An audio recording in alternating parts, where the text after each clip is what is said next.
Today, Jess and I are starting a new series on common interventions that you guys are going to see when you give birth.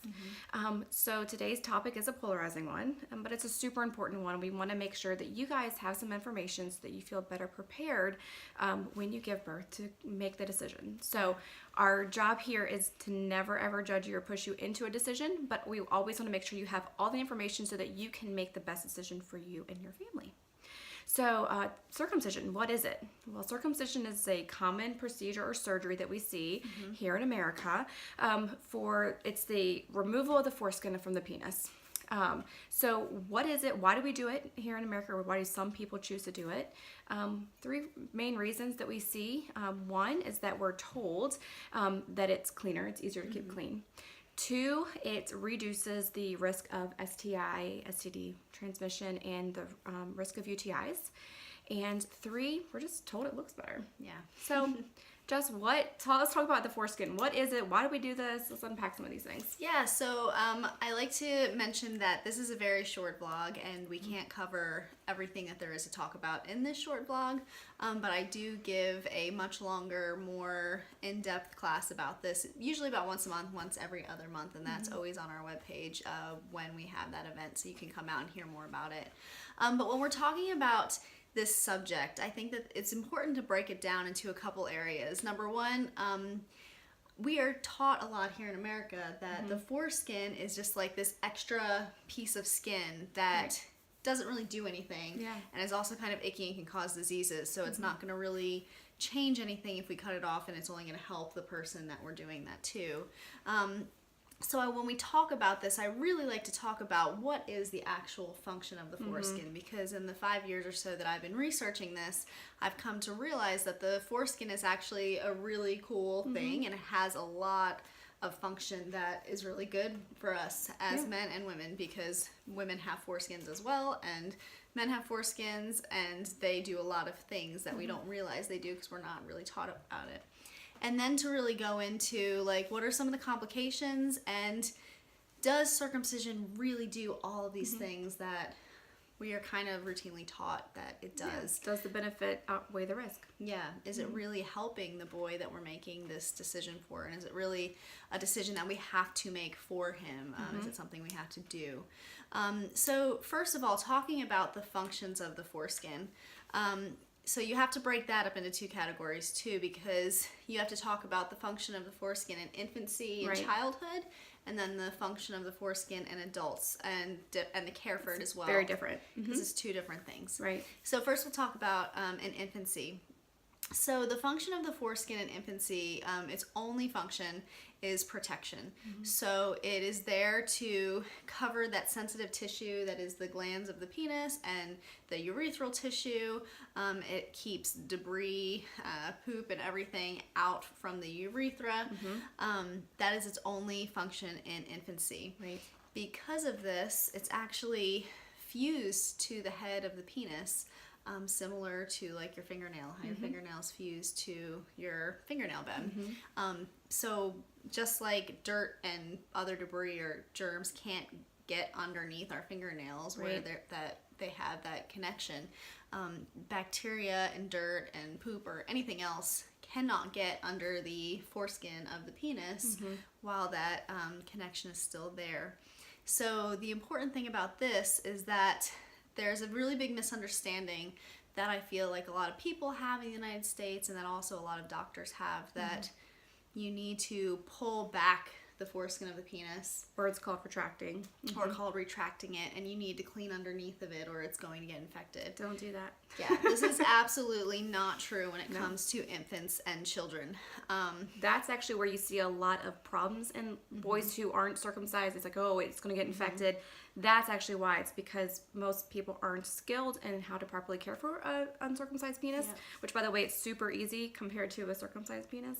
As a mom of boys who are and are not, I will tell you that my uncircumcised boys are much easier to clean because all you do is you wipe it off like a finger, versus my circumcised son, when he would have those blowout poopy diapers, he was retracted, so you did have to clean To pull it back. every little crevice Put it out. in there, It's yeah. so complicated. Yeah.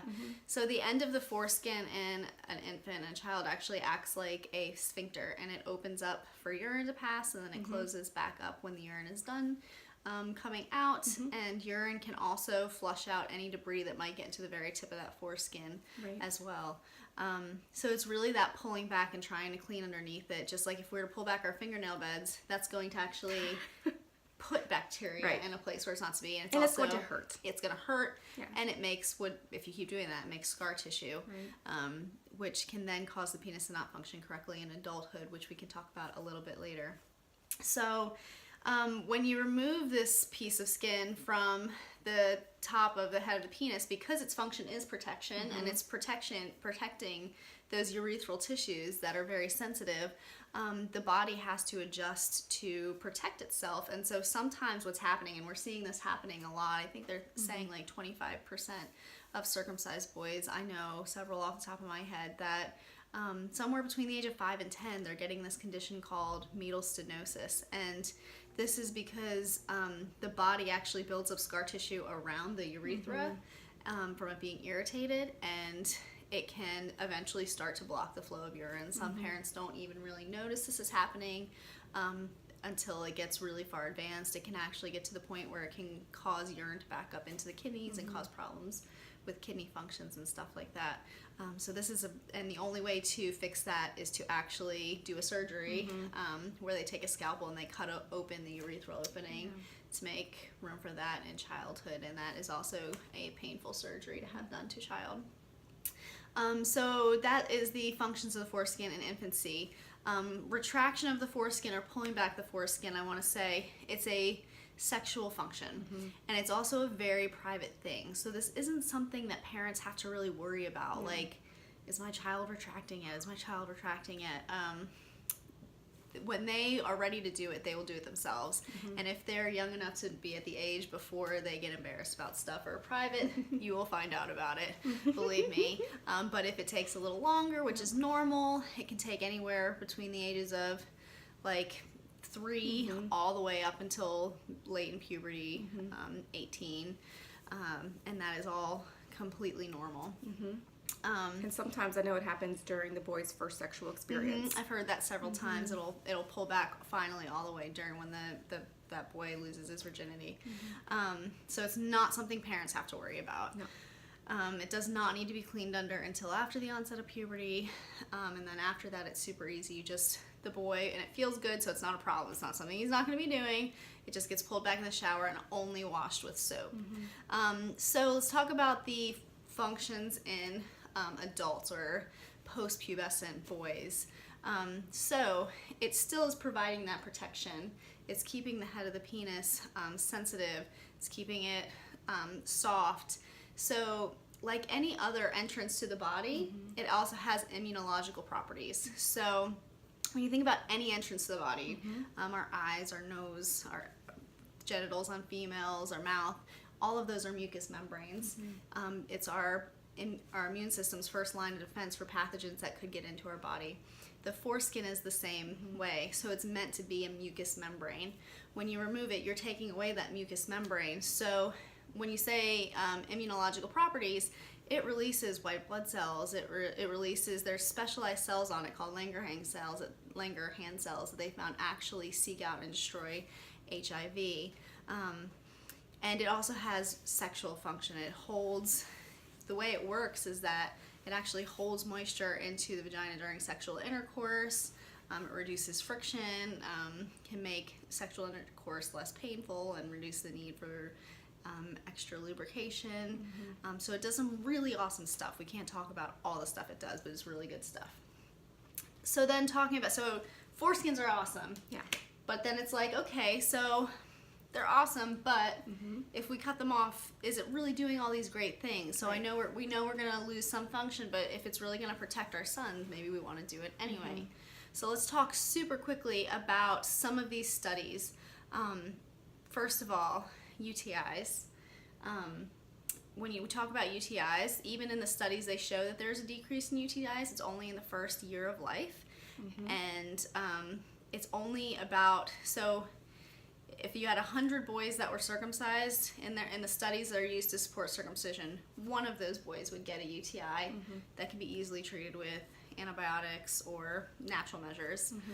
In their studies, 2 out of 100 intact boys would get a UTI. So the rates are super low. So it's only a 1% increase Yeah. of circumcision Yeah. of boys having a UTI Yeah. and uncircumcised. So it's super low across the board. And those are super easily treated, like I said, with antibiotics and other measures. So compare that, girls have about a 9% chance of getting UTIs, and we just treat them, and we never think to change the way their genitals work because of UTI. HIV and STIs. So like I said, there is immune properties to the foreskin, and some of these studies, it's really interesting when you look into them. We don't really have time to get into it, but I will say that America has the highest population of circumcised sexually active men in the world, and we also have the highest rate of STIs and HIV out of all the developed countries. So it's really not ringing true in real life. And if you sleep with someone who has an STI, you're probably going to get an STI whether they're circumcised or not. So we always like to say you could wear a condom, or you could cut off part of your penis and then still wear a condom.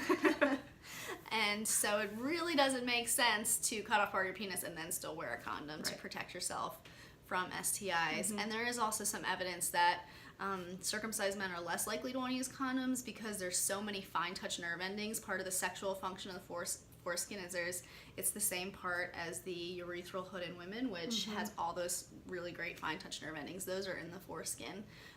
So you take those off, and because they're less sensitive, they're going to be less sensitive. So they don't want to wear a condom because that makes it even more. And then the body has to protect itself. That glands of the penis is super sensitive, and so it has to protect itself. Just like your feet, if you're walking around barefoot on gravel, they build up a layer of callus, so they will get less sensitive too. Just because it has to protect itself, it'll grow this layer of callus over it. So then a lot of circumcised men aren't wanting to wear condoms because that takes even more sensitivity away. So that could also increase some of the reason why we do see an increase in STIs in our country as opposed to countries that don't circumcise. There's a lot of complications that can come about from circumcision. Like I said, we don't really have time to touch on all of them. In infancy, there's the immediate complications, infections, especially in the hospital. There's a lot of antibiotic-resistant bacteria that gives an opening for them to get into your baby system. So anytime you're doing surgery, there's a chance of infection when it's healing, and then there's also the chance of blood loss. And then there's adult complications too, because you're changing the form of the penis. You're going to change the function. You're going to change the way that it works together with the woman that he's with. So there's a lot of studies showing that sex is actually more pleasurable for both men and women with the foreskin because nature gets it right. Unless something pathological is happening, nature knows what's going on. Right. And we can't really improve upon nature With a scalpel. With a scalpel, yeah. So, and then one of the last things we want to say is a lot of people have this idea that it looks better, or I need to circumcise my son because dad is circumcised.